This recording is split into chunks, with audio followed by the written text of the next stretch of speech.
Hello everyone, my name is Andy and we will have a look at the S&P 500 futures on the Oanda platform.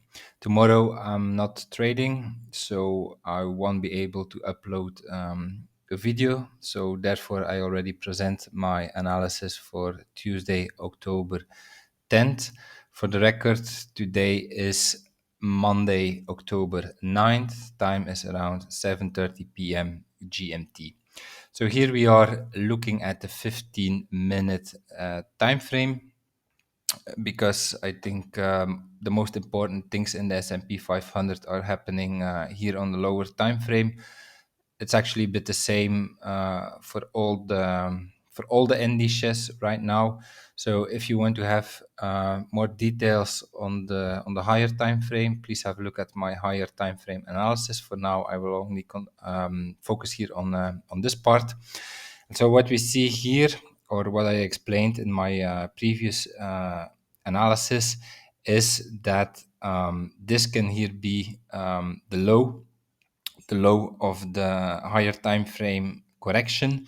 And so what I want to see from here, or what I want to see as arguments in favor of the bullish case, is first of all 5 waves up, and then secondly a correction of this first wave up as a wave 2 down, and then this low here needs to hold. If this low does not hold, then I believe we will see quite some more or substantial downside, in the sense that I think then a wave 5, an impulsive wave 5, should should follow. And so for now, if we look at this structure here, like I think many people would count it like this.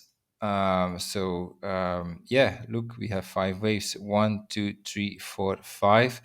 But for the moment here, this looks really strong. We took out here the RSI reading right here, and this is not how a wave 5 ends. A wave 5 should end with divergence.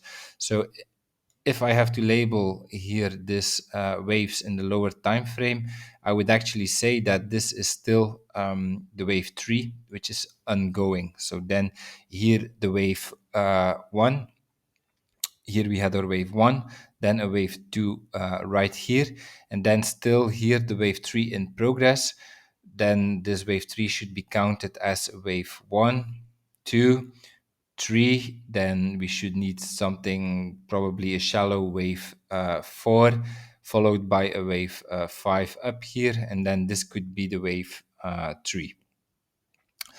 Now, this also means that if the wave 3 is still in progress, this means that also the wave C of the bearish scenario is still in progress. Like an ABC is just like an impulse, as an impulse, but without the fourth and the fifth wave. So if we have our 3 waves situated here, 1, 2, 3, then our corrective move is also situated right here as an A, B, C, and we are currently working on the C wave.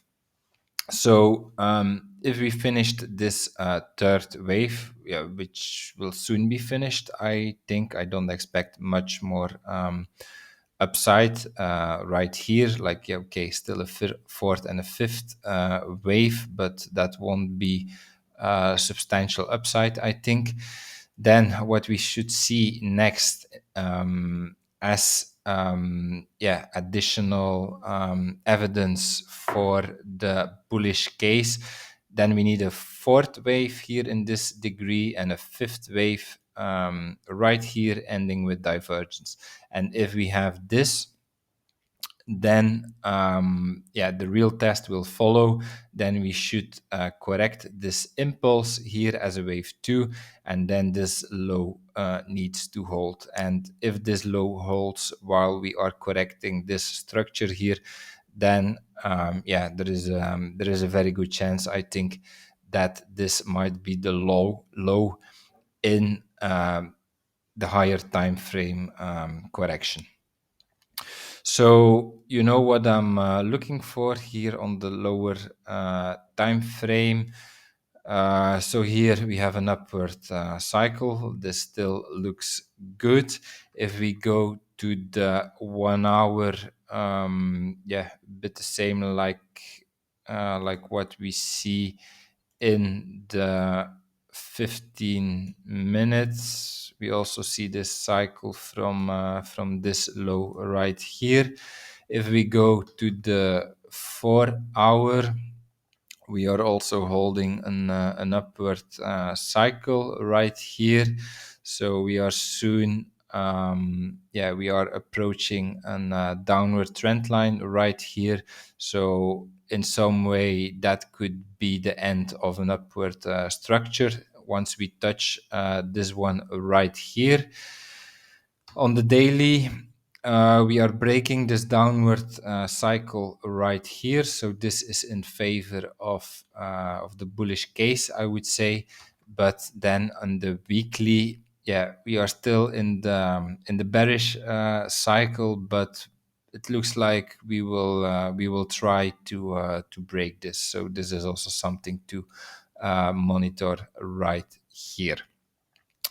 So I think, for the S&P 500, just like for the other indices, here's the 15 minutes is, for the moment, the most interesting chart, I would say. Let's have a look how this further evolves from here.